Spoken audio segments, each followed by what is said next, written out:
I do, yeah. Yeah, it's okay. Hey everybody, this is Sophia Rashkin. I'm joined here with my new friend, Sharon Shores, and we're going to give Facebook about 30 seconds to a minute to build an audience for us and let everybody know that we are out there. I can see my hair is, yeah, it's interesting.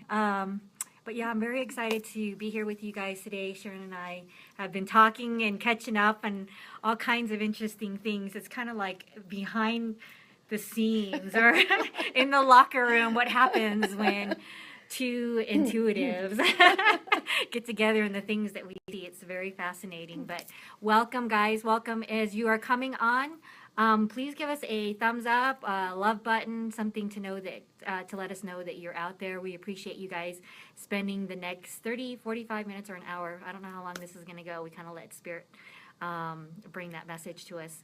But we appreciate you being here with us today. We know that you spend your time wisely in what you choose to do on your lunch hour, and we appreciate you guys being here with us this week. So thanks for being here. Before we get started, I'm super excited, super excited. I've been waiting all month to come and talk to Sharon here about her gifts, and just to let you know, this is Sharon Shores, and she does, yeah, she's a spiritual energy practitioner. So she does more than just, I guess, just the scope of medical intuition. Yes. And so Sharon and I met through a mutual friend named Rich Haas. He is the author of Sacred Quantum Metaphysics, and you guys have seen some videos that I've done with Rich. We met because Sharon has a meetup group here in the local Denver area, and Rich was the speaker that evening, and I went to go watch Rich, and this is how I met Sharon. And so then we kind of met through some other get-togethers, and when I heard that you were a medical intuitive, that was really fascinating to me because I have always been really fascinated with that topic and people who have the gift in varying ways, and what you guys can see, hear, feel, what kind of tools and techniques that you all use in your work. And it's just fascinating because you guys can see things that are going on in someone's body and identify things. So it's just very interesting to me. I was sharing with you how much I love my work, and as I am going on in my own modern shamanic journey in my own way, I'm still learning a ton about all different types of healing modalities and just different ways of doing things out there. And this was a very fascinating subject for me. So I am, with pleasure, joined by you because you've already done some work on me as well. Yes. And so we got to talking on the phone after our session, and I said, you know what, I'm really getting this nudge, and I've been getting it now since I met you at one of our meetings, and I was like, Spirit keeps telling me, Sharon Shores, Sharon Shores, Sharon Shores. I get this thing playing in my mind, and Spirit is always bringing people or practitioners to me that I'm supposed to work with. And so for weeks they had told me before our actual session that I needed to talk to you, and there was something going on with my body that I needed to have you address and look at, and then also to ask you if you were open to doing a Facebook Live with me. And so here we are. I'm so happy that you said yes. Well, thank you. Yeah, thank you. so, I really appreciate that. So, yeah, thank you. So if you would just take a moment and tell your audience about your session and how quickly you received results. Yeah, I was actually, and some of you guys that have been following the videos, I have a friend that's an MD, internal medicine, that was saying something was going on with my lungs. And then when she did an exam on me, and then I just I had somebody else, an iridologist, who I did a video with. Her name is Jenny Vega, the owner of Cornerstone Books. She looked at it and said, oh, you've got something going on with your lungs. So I'm getting like lung stuff coming up. And so then they're like, you need to have Sharon look at this, Sharon look at this. And I'm like, okay. So I called you up and I said, here's what's going on. And I'll let you explain the session. But basically, you did a session on me. And I think I want to, and you can correct me if I'm wrong. It was called, you did something with emotion codes Emotion and code. codes. Yeah, Yes, okay. uh-huh. And so then immediately as you were going and walking through some things with me in the session, I was already feeling some of the relief. And Yes. it was dissipating from me very quickly in the session. Mm-hmm. I think it was even as soon as before we completely finished the session. So I got phenomenal results from working with you, and I felt great. So thank you for You're that. welcome. Yeah, It was a thank you. pleasure. Thank you. Yeah, so thank you. Thank you. And what Sophie is referring to is the emotion code. And so the emotion code is one of the modalities that I use in working with people. And the emotion code was actually developed by Dr. Bradley Nelson, who discovered that emotions stay in our body and create dis-ease and can create pain. They can also create things like procrastination, depression, a whole list of things. And so I'm able to test, actually, I was over the phone with Sophia. I was actually testing her. I connected with her and was able to test for her, as her, and to isolate those emotions that were trapped that could be related to that discomfort. And we were able to release those, and during that session, she actually experienced changes and results, which was amazing. And I've had those results with other clients, too. Yeah, Yes. and you were sharing with me several stories, which I find very, very fascinating, that we've discussed, and I'm sure that'll come up as we're talking here. I think I want to know, and I think mostly everybody is kind of curious, when did you have the awareness that you had the gift, or when did it start coming in the earliest recall? We kind of talked and brushed about on this a little bit before we got started here.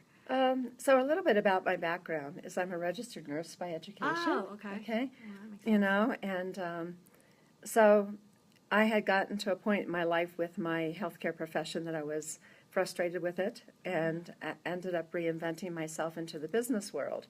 And then along the way, I've had incidences that I kind of put off and put on the side and said those were kind of coincidences, things, anomalies, you might want to say, with healing. So one example is my granddaughter's 16 years old, and by the way, my daughter's probably listening on this show today, and my daughter was pregnant with my granddaughter. My daughter was a smoker, and she was living in Washington State, and I was in Hawaii at the time. And she called me and said she was 8.5 months pregnant, due almost any time, and said that the baby was only 2 pounds. And 2 different ultrasounds at 2 different hospitals said that the baby was only 2 pounds. And I sat on the couch that night and just, said a prayer. A couple days later, found out she was in labor, which kind of put up an alarm for me, because being a healthcare provider and knowing the 2 different ultrasounds at 2 different hospitals showed that the baby was 2 pounds, and that was frightening. It really was. But as I'm sitting there meditating, I get this image, start to see this image of a healthy baby. And I had no attachment to, I just had the picture of the healthy baby. And had this little voice that said, basically, go to sleep, everything's going to be fine. And then the next morning, my son-in-law called and said, Mom, you're not going to believe this, the baby's 6 pounds, 5 ounces, And so that was, and I don't attribute the healing to me. I attribute it to me being a conduit, whether you want to call it spirit, God, whether you want to call it Jesus, whether you want to call it love, whatever you want to call it. I'm a conduit for that. It's not me doing the healing. I'm very clear about that. And I agree with you, because that's the way I look at it too. Just an instrument, a conduit, and we're just allowing them to use our physical bodies to bring in and share the light. in Yes. whatever fashion is best and Mhm. for the divine highest good of everyone. Yes. Yeah. So was this when you've kind of initially started feeling? Yeah. You said they're coincidences, but Yeah. obviously we all know. I mean, I think we are in agreement. Correct me if I'm wrong. That these are obviously synchronistic events, and when and there are. At first, we think they're coincidences until we actually acknowledge that. Oh yeah, there's something going on. Something. There's light, spiritual light that's coming through and using my body to bring in whatever healing and channeling, transmitting, whatever you want to call it, to affect positive healings for others and everyone involved. And so you have registered nurse. You have kind of an interesting background. Where was all of a sudden? Where did you decide? Okay, this is probably time for me to look at this a little bit further and see what's going on. These are not coincidences anymore. So it was probably about 6 years ago. Was taking a course through Personal Success Institute, and there was an exercise to where the class divided in half. There was about 70 of us in the class, 35 on one side of the room, 35 on the other, and someone had to randomly come over and choose me as a partner. And this girl sits in front of me, and she gives me, the only thing she has to give me is the age, the geographic location, and the first name. That's it. And then the assignment was for us to go into meditation, and I was to see this picture of this person in front of me and see her, and then to tell my partner that was sitting in front of me what was wrong with this person. But the last step before ending the session was to see this person as completely healed, to see this energy, white light just surrounding them and completely healed. And when I opened my eyes, Christine said, you've got 95% of what's wrong with my grandmother, and I kind of took a deep breath and said, okay. Across that room, among everybody else that was participating, there was 65 to 100%. So I thought, okay, I just kind of stacked that one again as a little bit of a coincidence in the coincidence stack, until 10 days later, my team leader texted me and said, I think you have a gift. This woman was given a short time to live. She had cancer, and they can't find it anymore. And so it was really funny because he texted me on my cell phone, and I texted back, whoa, not me. It's not me. I'm just a conduit. Because I really think that this ability that a lot of people, if not all of us, have it. Yes. I really do. You and I have talked about that. Yes, I agree. But you have to be a willing conduit for it, and you have to be open, and you have to possibly eliminate some things from your life too. Yeah, exactly. And it's true. I think we've both talked about some things where we had life-changing experiences in relationships, and leaving relationships, and because of our work, and because of the lack of maybe acceptance or understanding from the partner, or we just came into their life and we were there for whatever amount of time, and we were to get our experience, our lesson out of it, and they were to get theirs as well out of it, and then it was time to move on from those experiences. But yeah, it's true.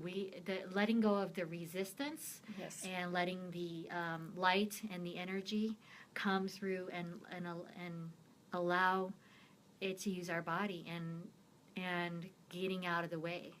Getting ourselves out of the way, and letting it flow through us. So, yeah, it is interesting because and you have to believe that you can do it.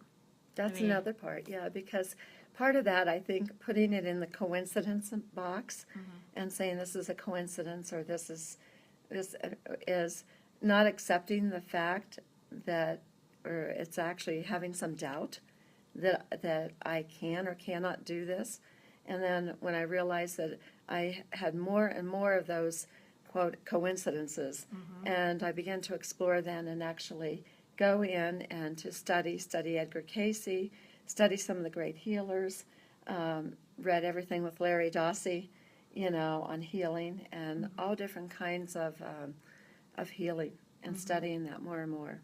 Yeah, and I'm kind of getting that these are probably some of the ones that are guides of yours, and this is why it's like aligned with you, and you were guided to go and do research on some of specifically, who they are. And so I think that, I mean, for me in my experience, I know that my guides, whether it has been even Gandhi, has come to me and said, okay, we're going to have you do some study in some of the Eastern philosophies, and that really aligns with me and my other lifetimes as well. So I think, our other lifetimes that are going on, we're multidimensional beings, they could be going on, they are going on right now, affect us as well. And there's just lots of other things that we can't even imagine in this dimension. A lot of us are in resistance of this, and that's okay too.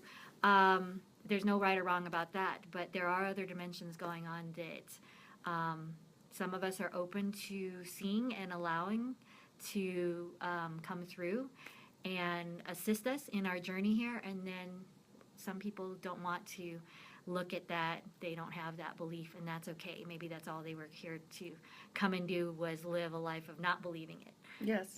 And that's okay too. That's part of the journey. It's not for everybody. But yeah, we've discussed some interesting things on our journey and giving up our own belief systems, right? Yes. Because you shared with me your how you were raised and your religious background, what you were raised in. Yeah, well, I was raised Methodist, and then went to, I studied a little bit of the Eastern religions, with that, and then went to Presbyterian, and then found Science of Mind, okay, and then, I'm on a spiritual path. I study all the great thinkers, and still study the Bible, okay, and a lot of the Bible now has more meaning for me, it really does. It's more of it's a metaphysical interpretation for me, is what it is, about some of the teachings. There's ancient wisdom there, but there's ancient wisdom in a lot of different areas too, that I think that we haven't tapped into, and there's a lot of people that those gifts are being opened up to, in today's age. Yeah. And you and I talked about this, is that, when you work with someone, and when I work with someone, I always sit down with the intention of serving for the highest and the best, and I actually call in and ask for guidance from as you said, some of the other people who are perhaps on another dimension, guidance from Jesus, guidance from, the great ones, but also at the same time, too, calling in that protection, that anything that is not of service to that person I'm working with or to myself doesn't allow to come in also. Yeah, exactly. So. And I that's good that you point that out, because there's people that I think find this topic of metaphysics, and metaphysics just means beyond the physical, and that's what that means. And we're dealing with invisible realms, spirit realms, other dimensions, other universes, galaxies. I mean, on and on and on. And so there has to be, we want to share this because it's important. There's a fascination around it, but not everybody is aware that when you open yourself up and allow, there's a lot of interesting things that can come through. And so it's very important to be very clear of what your intention is, and only call in really what's going to serve for your divine highest good, because there's a lot of interesting energies out there. And people kind of go in and they play with all kinds of different beings. We're surrounded, guys. We're not ever by ourselves. There's so much that we can't see with our eyes in this dimension. And we have to be very conscientious of what we are calling in, because we are very powerful beings. We are enlightened beings. We are masters. And we just happen to be conditioned in society, civilization, government, schooling, religion, that we are not these things and they are separate from us. But we are divine beings, and we are extremely empowered. And so we have to be very conscientious of what we call in, as well as what were our thoughts, what's coming out of our mouths, and what we're manifesting all the time, because we are creating everything that goes on in our lives. Yes, definitely, definitely everything. You know, a couple other examples. When I do my medical intuitive work, is basically all I need is the first name, the age, and the geographic location. And so when I go into the meditation state, which is in the morning, you know, I do that work. It's always in the morning, and it's early in the morning. I do that work in a meditation state, and Joe Dispenza and Dr. Wayne Dyer calls it going into the gap, and Joe Dispenza calls it going into this place of nowhere. There's no thing, nothing there, and you're no one, or I'm no one, you know, and it's called the place of creation. I don't know exactly what it is, but that's what Joe Dispenza calls it, you know, and that's where I seem to be able to do the work. And like again, I'm the conduit for it, but the work is actually being done by universal spirit, or whatever you want to call it. It's being in alignment with that. You know, the emotion code is more hands-on, but I can also do that over the telephone with people and work with people with that. You know, so that's, you know, it's fascinating, because your work and our work can be done globally. Yes. Yeah. It's Yes, not definitely. Like we don't have to be face to face, because all we're doing is connecting with energy. Yeah. Yeah. And just to be very clear, you know, one of the things, and I say this, is that there's never any guarantee, because what I do is to access, sometimes I can access that healing part for the healing, but I have no control over your free will. Okay? That's important. Thank you. I have no control over your free will. And you've probably experienced that too in your work too, right? Yes. Yeah. Thanks for saying Yeah. that.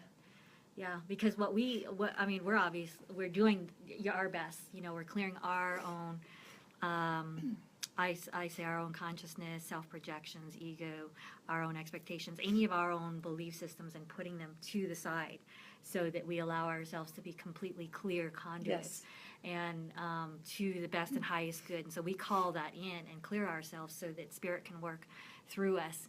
And it's like, but we have, like you said, something called free will on the planet.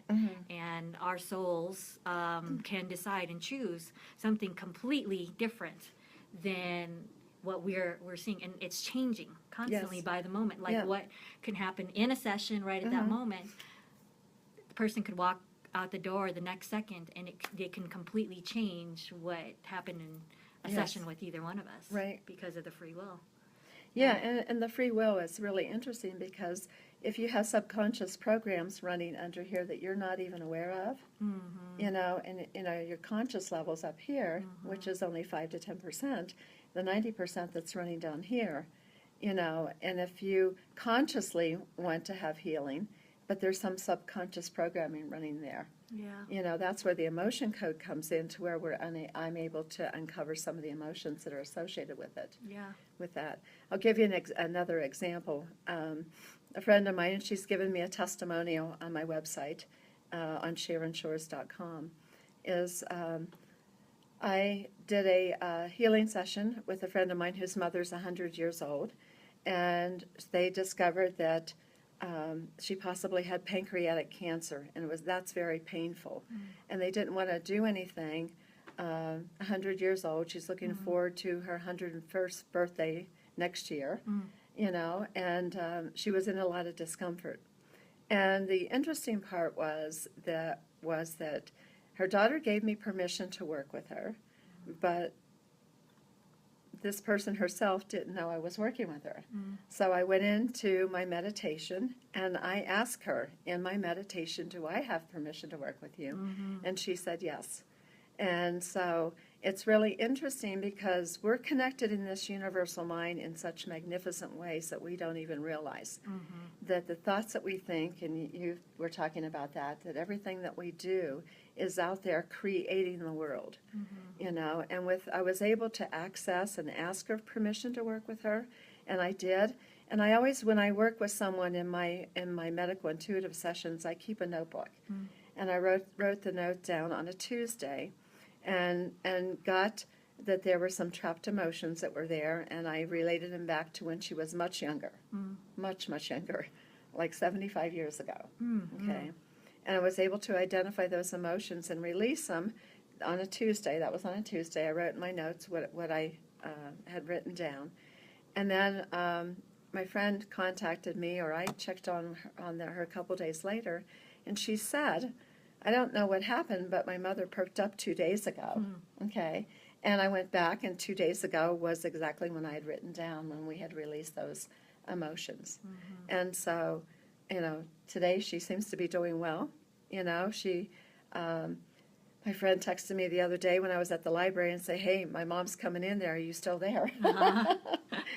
So 100 years old, she's still getting out, going to the library. And That's yes. awesome. Yes. That's awesome. And again, we're just going to, clarify that it really also, it depends on that person's free will. Yes. And if they, and the lady, her spirit soul, whatever you want to call it, gave, her higher self gave permission for Sharon, for you to work on her. And so that, and then there are some souls that will not, I've come up against this lately. There have been a couple that have said, their higher self said, no, I'm not giving you permission, because they actually do want to leave the planet. Uh-huh. Yeah, they want to progress to a point where they are not, they want to release their physical bodies and let the physical body die. Right. And leave. So and it's important that we honor that too. Mm-hmm. It's really important that we honor that. Yeah. And and then work with the families to get them to honor that for their loved one, because sometimes it's the family that wants to hold on. Right. Yeah. Yeah. That's exactly right. When the soul wants to leave the body and go on to the next part of its journey, and it's done with its work here. And of course, there, if that soul is meant to go, then yes, the spirit will assist and guide and move that soul contract right along. And if it's not, then if there is a near-death experience, sometimes they may go through some reviews and things and say, oh, you're not done. You're not done. So you're going to have to go back into your body and finish out your work, and then you can be on your way. But there's some, I think that I personally, I think that we've talked about this a little bit, so I want to touch on it. I personally don't call myself a healer. I just, like you, I've said, I'm just a conduit for the assistance of light energy to come through me, and we all have the capability of healing ourselves. We all are healers, because we can heal our own bodies, and it's our own option to do that. And sometimes we just require the guidance and assistance from somebody to kick that along the way and help us out. I think also too, Sophia, it's also too that people have not taken the time to get in touch with their inward self. It's all about what's happening out there, and people are in reaction to what's happening out there. That's right. Rather than what's happening in here. And so that makes a difference when it has to do with healing, because the more that you're in touch with your inward self and what's going on, the more you're going to be able to not only heal yourself, but potentially heal other people too. Yeah, that's right. No, I completely agree with it. It is something that is opening up more and more here on this side of the world, because other parts of the world, eastern sides of the world, these systems, I think we talked about this, going to a medical intuitive, going to an astrologer, going to a seer, a shaman, in other parts of the world is the same as going to an MD over on this side of the world. It's very, very common. And it's not even questioned that, and we see practitioners over there that don't even touch anybody, and they're just able to allow the beings to go through and be using their body as conduits and do healing energy without ever touching anybody, not even listening to them. They don't even have to be present. Right. Yeah. So, I mean, your work, my work, we do a lot of work through, other ways of communication, like phone, Skype. We don't even have to, somebody could send us an email with some information. and we could, do whatever we need to do. Yeah, it's similar to with what some authors would describe as remote healing. Yeah. Remote healing, so we can do that. Yeah, Yeah. exactly. Yeah, another example, a friend of mine he's in his 50s, and he's also given me a testimonial, so I don't give any stories that don't have testimonials to them or that's not associated directly with me, So my friend had joint pain, shoulders, hips, legs, 25 years, and he thought part of it was related to an ATV accident that he had about 15 years ago, but he had the pain before that.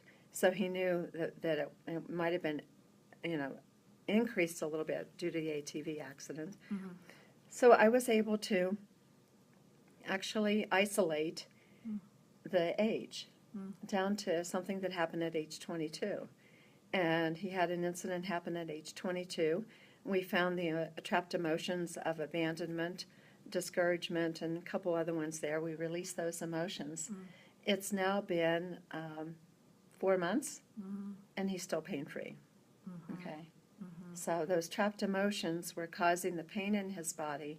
And yes, the trapped emotions will show up as pain. They could show up as other things like procrastination, self-sabotage, depression, and other things. But sooner or later, those trapped emotions, if left in the body for too long, will end up into dis-ease. Will end up in disease. Yeah, and I'm glad you're bringing that up. And I constantly reinforcing it that I think most people are like so quick to go and run and get a pill to fix things. And the underlying part of all of this comes from trapped emotion. It comes from something that has happened, some fear and some resistance in our body that's going on, and it comes into a physical manifestation. But it comes, from things that may have happened in this lifetime and other lifetimes too. I've seen what you're talking about in people that just, lower back pain. Well, they got hurt and stabbed as a warrior in another lifetime. Yes. So we see things that come up all the time, and people are like, "Oh, I'm going to go in and get a pill." Well, no, actually, just acknowledging it sometime and having them see and it resonates with them, and they are recalling that soul memory. Sometimes automatically heals them just like that. When they acknowledge and they align with that memory. Yes. Yeah, it's amazing. It's amazing. Yeah, it really is. The interesting thing is that animals in your life can be impacted by what you're going through. So I'll give you an example. A friend of mine was going through some challenges, and again, this testimonial is on my website, SharonShores.com. So she was going through some challenges, and one of her cats ended up with diabetes. Okay, and she was having to give the cat injections twice a day, and the cat was hiding behind the bed, under the bed, everywhere. It wasn't coming out at all. And so I was over the telephone. I did a session with her, did a session working through the owner, through the cat, and the cat had emotions, believe it or not, that were trapped in its body. And did that session at 7 p.m., and at 4 a.m., the cat jumps up on her bed, happy as can be, energetic, okay, and she hasn't had to give the cat insulin. The blood sugar's down. The cat is healthy, and happy. Nice. And so it's not only human beings that can get the emotions trapped, but also the animals can too. And one part of my certification was for the emotion code was to work with 26 humans and 4 animals. So. Yes. That's interesting. Yeah. So, an emotion code, is there an actual tool? Are you using anything? Are there actual tools involved? Physical tools? Oh, there kind of is and kind of yes. Yeah. Okay. So, sorry I can to interrupt. We did our session through the phone, so I had no idea what was going on. So what I was doing was actually muscle testing myself as you. Okay. But I also can test people using kinesiology. Put your arm out and we'll test your arm. But I also have an instrument, a handheld instrument that you can use to where you squeeze it and it'll tell whatever percentage it is. your level of truth is high and the level of untruth is lower. Okay, and so I can do it that way. And then I also, there's a chart, and the interesting part about this is that Sophia couldn't see the chart. She's never seen the chart before, okay? But yet when I was testing for her as her and asking her which column, was it column A or column B, was the emotion trapped in, her body told me which column it was trapped in. Then I asked if it was trapped in the odd rows or even rows, and her body again told me it was either in the odd rows or even rows. And then it would tell me whether it was row 1, whatever, row 1, 2, 3, or 4, so I could isolate then 5 emotions. And again, you haven't seen the chart. No, I haven't seen the chart. But you have on the universal. Yeah. Okay. Yeah. In a sense, you have, because you're connected in that. We're all in this universal bubble. Right. Okay. So there's a part of you that has seen that chart. Yeah. Okay. Yeah. Not consciously. Right. Okay. Right. And not even probably subconsciously, but in this universal consciousness. Absolutely. So that's how I was able to isolate the emotions that were trapped and do that. So those are the tools that I use, but I also use the guidance and the intuition and asking for the guidance and intuition too. Because sometimes before I'll end a session, I'll just say, I have this feeling, I need to ask about this emotion, right? And bingo, it's I would say 99.99% of the time it's right on. Yeah. Yeah. Oh, excellent. Yeah. What other, now, this is just one scope of some of the things that you do. What are some of the other gifts that you have? Okay. So some of the other things that I do, I have 2 meetup groups. One is called Timeless Wisdom, and the other one is called Build Your Dreams. And I have events. In fact, I have an event coming up January 24th, and it is Mike Dooley's movie, Thoughts Are Things. Oh, okay. And that's going to be at the Cobell Library, and that's free. So you're welcome to attend that. Yeah, and that's, guys, we're in Denver, so, Yes. because, and I know a lot of people are out of state or all over the world, so that's here in Denver. So, okay, so Yes. you run a couple meetups. What's the other one? Timeless Wisdom. Timeless Wisdom. And I have, that was the one that Rich was invited to. Oh, okay. Yes, yeah, on that one. Yeah. And then I also have a women's event in Denver here coming up January the 5th, and it's called Manifesting in 2017. Okay. And I'm doing it with a colleague of mine, and it's a 3-hour workshop.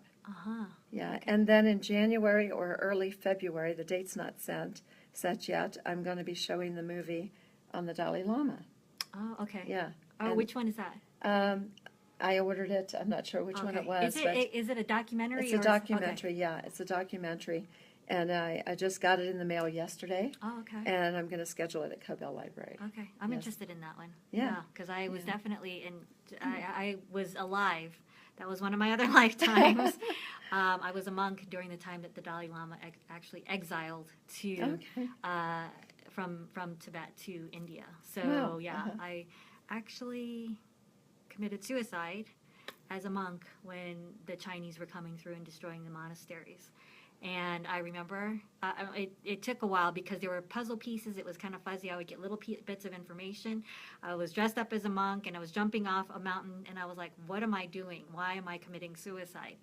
And jumping off the mountain to my death. And more things were coming in that I had dressed up as my master because they were really coming after him and destroying and killing all the nuns and monks. And I dressed up as him to ward the Chinese and thwart them. And so I knew I was a seer in that lifetime, and I knew they were coming in to kill us, and I knew that I would be killed. So I had a choice of I would kill myself or they would kill me. But I also knew, because I was a monk, that I would be incarnated. So I did a lot of rituals and ceremonies around my other lifetimes, this one, and knowing that I was going to be incarnated. So I did a lot of work and how I was going to come into this lifetime. Wow. And so I knew I was going to be incarnated. Was it scary? I'm sure it was. I don't have any attachment to that now. I just see it like a movie. But I did jump off, kill myself, knowing that my soul would go on and be incarnated. And That's amazing. Yeah. It really is. It is. Yeah. And even when I talk about it, I'm like, ooh. Yes. Yeah. And I have a big birthmark, actually. Oh, wow. from the impact and where I struck when I landed. And Wow. it's right here on this whole side of my body. Yeah, and it's from that I think lifetime. it's just fascinating. Yeah, you know. the stuff that we Yes, that goes on. Right? Yeah. A couple other things that I do. I do some coaching, life mastery coaching, and then I'm also a practitioner, prayer practitioner through Science of Mind, a licensed Science of Mind practitioner. Those sessions are always separate. So that's affirmative prayer session. It's you schedule 55 minutes with me, and we sit down, and I do bring in my intuitive nature, because that's just part of it with that. And then affirmative prayer. And affirmative prayer is different from other prayers, because affirmative prayer is seeing things right, seeing the truth of who you are, rather than what's actually going on. And it's not petitioning prayer or begging prayer. It's actually planting the seeds of that you are a divine being of light, that you have this ability, that you know, and you are connected to this oneness, this absolute oneness that's here. You know, we're all connected in this oneness, and because that you are a divine being, that the essence of who you are is complete health, is abundance, is love, is all of those positive great things. Yeah, and it's just a matter of aligning with it. Yes. And really seeing, yes, the truth of who you are. Yes. That's exactly right. Definitely. That's the best way to describe it. Yeah, and it's the same thing in doing the healing work. There's a quote on my website, two healers, and it basically said that all we do as healers is that we unify with this universal consciousness, and we're conduits. The universal consciousness works through us, you know, with that. Yeah. Yes. We can tap into everything. We Yes. can access anything. And it's so funny. And this is just a piggyback because this is an experience. When I was going through a divorce, I had retained an attorney.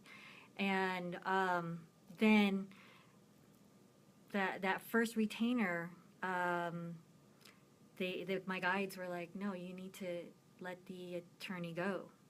And we are going to channel through you, and you will be representing yourself, pro se. That's what it means, representing yourself. And I thought, okay. Meanwhile, the other party is like paying, I don't know how much that ended up costing him, but the point is that I was very relaxed and calm. I was just like, okay, I trust what you say, and I'll just allow myself to transcribe your work. I had to prepare all my own legal documents, everything, down to the mediation, where I was getting knowledge of what was going to happen, what the other party's angle was going to be, what they were going to want, and what I should ask for back. And obviously through this, I was asking for harmony and asking that it works out for the divine highest good of both of us, and that everything is fair and equitable, and that it was just for the highest good of both of us and our children. So, but yeah, that was a very interesting experience, because I said, okay, if I'm going to be transmitting and transcribing and channeling your work, then bring me the absolute best Colorado family law attorney that deals with divorce, and that fits my temperament and can assist in mediating and settling this in a harmonious, peaceful, gentle, kind, loving way that is for the divine highest good of everyone. And it was amazing. Like, I was in mediation. They would tell me, okay, this is what his number is. You're going to ask for this to achieve this number, because he's going to come back with this number, and you're going to get this number that you actually want if you say this. And I was just watching this whole thing unfold. I'm getting the chills from it right now. And they would have me just take notes so that I would remember what this and that was. But it was the most incredible, fascinating experience, and gave me a lot of confidence and esteem in their work channeling, and how I was allowing them to work through me. And it just really made me go, wow. And that's a leap of trust. Yes. That really is. That's a leap of faith and trust. Yes. It really was.